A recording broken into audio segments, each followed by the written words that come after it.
Bonjour à tous et bienvenue dans ce nouvel épisode de podcast et bienvenue à vous sur Aime-toi d'abord. Aujourd'hui, je vous plonge dans une introspection, dans une histoire qui va durer quelques secondes mais qui risque de transformer votre vie. Imaginez que vous deviez partir en vacances. Vous partez en vacances et l'idée de partir en vacances vous procure vraiment de l'excitation, de la joie. Vous êtes heureux. Tout le monde est heureux en général de partir en vacances. Quand on part en vacances, on prévoit.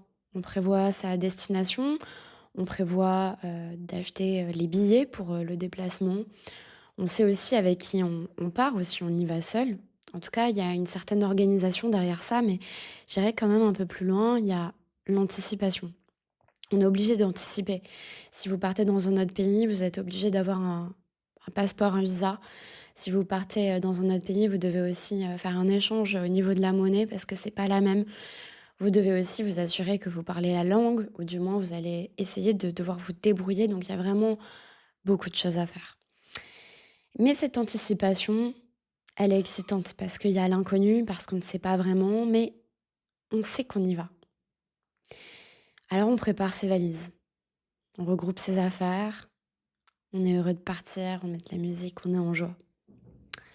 Et arrive le jour de partir en vacances. Pour ton premier déplacement, tu es obligé de prendre le train. Alors tu te diriges à la gare. Tu es à la gare, tu as tes valises, tu as tes affaires. Le train s'arrête. Tu montes dans le train, tu déposes tes valises dans le train et tu t'assois. Et là, l'aventure, elle commence. Là, l'aventure, elle commence.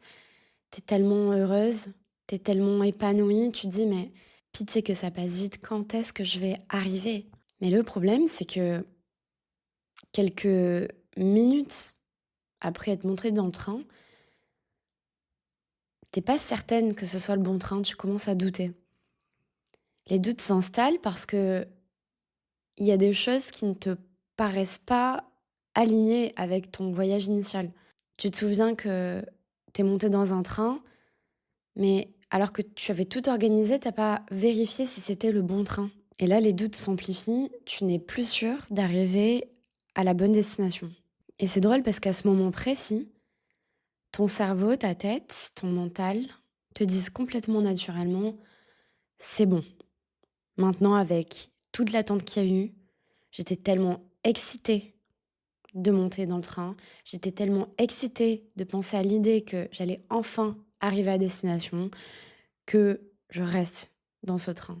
Et par flemme et par manque d'écoute pour toi-même, tu restes assise ou assis dans un train sur une place qui ne t'emmène pas à la bonne destination. Le problème, c'est que plus tu restes assise longtemps dans un train qui ne te mène pas à la bonne destination, plus le retour sera long. Pourquoi restes-tu dans un train qui ne t'emmène pas là où tu veux vraiment aller? Pourquoi tu restes dans une situation, par exemple amoureuse, qui ne t'épanouit pas, juste parce que tu as démarré une relation amoureuse et que tu as un peu la flemme de te poser les bonnes questions pour toi? Pourquoi tu continues d'alimenter une vie qui ne réalisera pas tes rêves et qui ne te permettra pas de t'épanouir, plutôt que de te poser les bonnes questions pour toi et de te dire, ok, même si c'est inconfortable comme discussion avec moi-même, je dois l'avoir. Je dois m'engager à l'avoir. Je dois me prendre par la main parce que je suis en train de me diriger dans une vie qui ne me convient pas. La vérité, c'est que même si t'es monté dans ce train et que ça fait longtemps que t'attendais le train et que ça fait longtemps que t'avais préparé tes valises et que t'avais tout anticipé, que t'avais essayé de tout organiser, la vie parfois elle se passe pas comme prévu. Et à force de rester dans des trains qui ne te mènent pas vers la bonne destination, tu perds ton temps, tu perds de ton énergie et tu t'éloignes du véritable but. Et l'idée, c'est vraiment de réussir à observer sa vie sans se juger, parce que se juger, ça ne sert à rien. Se juger, ça n'aide à rien. Tu ne peux pas apprendre à te connaître en te jugeant. Tu apprends à te connaître en te parlant et en t'écoutant et en faisant un pas vers toi. Et même si ce train, tu l'arrêtes en plein milieu, même si en plein milieu tu tires la sonnette d'alarme parce que tu dois sortir, parce que tu suffoques, parce que tu te rends compte après des doutes que tu n'es pas aligné. que ça n'est pas la bonne destination, que ça ne vibre pas avec toi, que tu n'es plus sûr, tu as le droit de descendre de ce train. Et c'est valable pour toutes les sphères de votre vie. En cette fin d'année, je trouvais que c'était important de parler aujourd'hui de ce sujet parce que on va avoir une flopée de gens qui vont se dire j'ai des bonnes résolutions pour 2026. Arrêtez tout ce bullshit, arrêtez de vous donner des excuses, bullshit complet, voilà. 2026, des résolutions, mais n'importe quoi. Les résolutions, c'est pas, le 1er janvier, en fait. Les résolutions, c'est tous les jours où tu ouvres tes yeux, voilà. Tu as une résolution pour toi. Tu te prends par la main et maintenant on y va. C'est pas un jour. Et en plus, c'est ridicule parce que vous savez très bien que vous allez jamais tenir vos résolutions. Donc en fait, moi, j'ai trouvé un hack pour moi. J'ai trouvé comment hacker mon cerveau et il y avait une phrase qui me faisait tellement rire. Je voyais passer un truc sur les réseaux, c'était plutôt les jeunes qui disaient des trucs comme ça, mais genre il faut choquer, il faut choquer, il faut choquer. Et en fait, c'est ça, la vie. Ils ont raison. Il faut choquer avant que les gens te choquent. Il faut choquer la vie avant que la vie te choque. Donc, dès que ton cerveau, il essaie de te choquer, de te dire non, là, t'es pas capable. Ouais, mais non, en fait, tu vas essayer de faire ta résolution, machin, aller dans 6 mois, parce que tu procrastines, c'est facile. Choque toi-même. Choque-toi, toi. Et tu dis à ton cerveau, bah ouais, bah non. T'as dit ça? T'as dit en 2026, t'attends le 1er janvier, on va le faire maintenant. T'as essayé de me faire croire qu'il fallait que je le fasse dans 6 mois, le truc? Parce que tu me fais croire que je suis pas assez? Non, non, non, non, non, mon coco. Ça va pas se passer comme ça. Je suis assez. Je vais le faire maintenant. Je vais le faire de façon imparfaite, c'est ok. Mais je vais le faire maintenant. Je vais arrêter d'attendre toujours un moment, le moment parfait. Vous savez, je suis en train d'écrire un second livre. Un second livre qui va vraiment être dans la direction artistique de Aime-toi d'abord. Vous allez adorer. Et il me tarde mais tellement de vous le présenter. Sachez qu'il sera disponible sur Amazon. Si vous écoutez cet épisode après le 31 décembre 2025, le livre sera déjà du coup sorti. Et concernant le moment parfait, spoiler, alerte, les gars, le moment parfait n'existe pas. Voilà. On arrête de romancer, on arrête de fantasmer.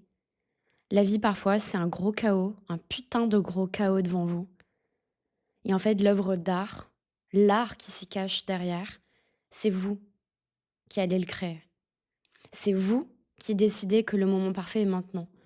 Parce que le moment parfait, on n'est pas en bourse, on n'est pas dans les calculs, on n'est pas dans la manipulation de sa vie, parce qu'au final, rien n'est prévisible. Tout est incertain dans la vie. Et c'est dans cette dimension-là qu'on avance, étant donné que je ne sais pas ce qu'il va m'arriver demain, je n'ai qu'à créer l'opportunité aujourd'hui, en fait, pour ne pas le regretter, pour ne pas avoir vu passer la chose sous mon nez sans l'attraper, sans en faire quelque chose. Et honnêtement, j'ai vraiment longtemps cru que le moment parfait existait très jeune. J'ai toujours été quelqu'un d'extrêmement ambitieux, qui avait vraiment de très gros rêves. Je passais toujours à l'action. J'ai jamais vraiment eu honte. Alors pas de me tromper, mais plus de faire des choses, d'oser. Voilà, j'étais beaucoup comme ça très jeune. Et après, avec le monde adulte qui m'a un petit peu heurtée, la vérité du monde en fait, c'est vrai que j'ai éteint cette lumière quand j'étais un peu plus adulte. Et quand je l'ai retrouvée, parce qu'en fait ma version plus jeune m'a un peu mis une claque en tant qu'adulte, je me suis dit mais attends, comment ça se fait qu'à 14, 16 ans, 18 piges, 20 ans, t'étais comme ça et après ça, tu devenue peureuse et t'as perdu un peu la flamme en tes rêves et tu croyais plus en toi. Qu'est-ce qui s'est passé en fait? En fait, la vérité, c'est que j'ai arrêté d'attendre. J'ai arrêté d'attendre et j'ai commencé par faire. J'ai arrêté d'attendre et j'ai commencé à mettre des choses en place, à faire des plans pour moi, à me poser les bonnes questions. Qu'est-ce que je veux? Qu'est-ce qui me fait kiffer? Qu'est-ce qui me rendrait plus heureuse? Qu'est-ce qui me rendrait plus épanouie? Comment je peux améliorer ça? Étape après étape et brique après brique. Un pas après l'autre. On respire, on va dans sa vie, tu vois, on met un pied devant, on regarde ce qui se passe. Le cœur, tu peux lui dire ça va. Le mental, tu peux aussi le rassurer, lui dire écoute, tu risques rien, tout va bien, regarde, y a pas de tigre au coin de la rue pour t'attaquer, tout va bien, t'es en sécurité, ça va, tu peux le faire. Tu peux le faire même d'un pas imparfait, tu peux le faire. Et c'est pour ça que je parle du livre que je suis en train d'écrire, que vous allez adorer parce que on traite de tous ces sujets. Le moment parfait existe-t-il? Comment reprendre confiance en soi? Est-ce que j'ai peur de réussir ou est-ce que j'ai peur d'échouer? Tout ça, c'est des thèmes que vous allez adorer et qui vont vraiment vous accompagner tout au long de votre vie. Une fois que vous aurez ce bouquin, ce guide de sagesse avec vous, vous allez voir qu'il va vraiment vous changer le cœur et vous apporter une dimension très très positive d'ancrage pour vos prochaines semaines et années. Donc n'attendez pas en fait. N'attendez pas le bon moment. C'est pareil, moi, j'ai écrit d'ailleurs mon premier livre en février dernier. Et au final, ben, je sors un deuxième livre un peu moins de 1 an après. Et j'en suis extrêmement fière et j'ai pas attendu le bon moment. Je fais les choses en fait quand elles m'appellent, tu vois? Donc quand en fait t'as ta petite voix à l'intérieur qui fait que de crier un truc, ouais vas-y, mais fais-le, mais fais-le, mais fais-le. Et que t'as l'autre voix qui vient derrière et qui dit non, tu peux pas, ouais, ça plus tard. Écoute pas cette voix qui dit plus tard et on le fera un jour. Écoute la voix qui dit fais-le maintenant, tout va bien, tu vas tout déchirer. On arrête de se poser des questions, viens, on y va. Viens, on regarde ce qui se passe. Au pire, tu veux qu'il se passe quoi? Tu vois, tu ne peux pas te tromper, tu ne peux pas.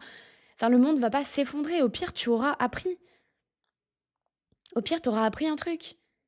Et apprendre, c'est pas laisser tomber. Apprendre, c'est changer le curseur, tu vois. Apprendre, c'est se donner l'opportunité de trouver d'autres solutions, d'ouvrir d'autres portes. Ok, donc du coup, comme c'est pas celle-là, c'est pas parce que c'est pas celle-là qu'il n'y en a pas d'autres. C'est comme quand vous sortez avec des gros bolosses dans votre vie, là, et vous vous dites qu'il y en a qu'un sur cette terre. Bah arrêtez, les gars. Tu vois, il y en a pas qu'un sur cette terre, il y en a plein d'autres. Et il y a plein d'autres bolosses, comme il y a plein d'autres gens bien. On n'est pas unique, en fait. Faut arrêter de faire tourner le monde autour de nous comme si. En fait, il faut savoir équilibrer. Souvent, vous m'entendrez dire tout et son contraire. Moi, je vous dis, vous êtes unique et vous êtes un trésor sur cette terre. Autant je peux aussi vous dire, arrêtez de croire que vous êtes le centre du monde. Le monde continuera de tourner, même si vous échouez. Et c'est dans cette capacité de réussir à trouver une neutralité dans sa vie, toujours un pied entre A et B, tu vois. C'est pas A qui a raison, c'est pas B qui a raison. C'est l'entre-deux, l'espace qu'il y a entre les deux, où loge ma vérité. Je vous souhaite en tout cas à tous de passer une très belle semaine. Les jours passent, alors faites en sorte qu'ils comptent, parce que chaque jour compte et que c'est à vous en fait de créer le futur pour vous. Un futur aligné, un futur qui vous fait kiffer. On n'est pas venu ici pour avoir une vie médiocre, ça c'est certain. Avant de vous quitter, s'il vous plaît, pour toutes les personnes qui ont lu mon livre, un jour quelqu'un lira ça quelque part, qui est disponible également sur Amazon, je vous en supplie, laissez un petit commentaire sur Amazon, sur ce que vous en avez pensé, sur ce qui vous a procuré, si vous avez aimé tout ça, parce que c'est grâce à vos commentaires aussi que les gens auront envie de découvrir mon livre. Je suis auto-éditée, j'ai tout fait toute seule, c'est ma plus grande fierté et vous m'aiderez énormément. Sinon, rejoignez-moi sur Instagram, aime-toi d'abord podcast. Et évidemment, vous pourrez retrouver tous les liens pour aller plus loin avec moi en bio, en description sur le podcast. Attention, notez aussi le podcast sur la plateforme sur laquelle vous l'écoutez, Spotify, Apple ou Deezer. Grâce à vous aussi, l'algorithme partage Aime-toi d'abord au plus grand nombre. Je vous remercie pour votre soutien quotidien. Je vous aime, je vous fais de très gros bisous et on se retrouve la semaine prochaine. Prenez soin de vous.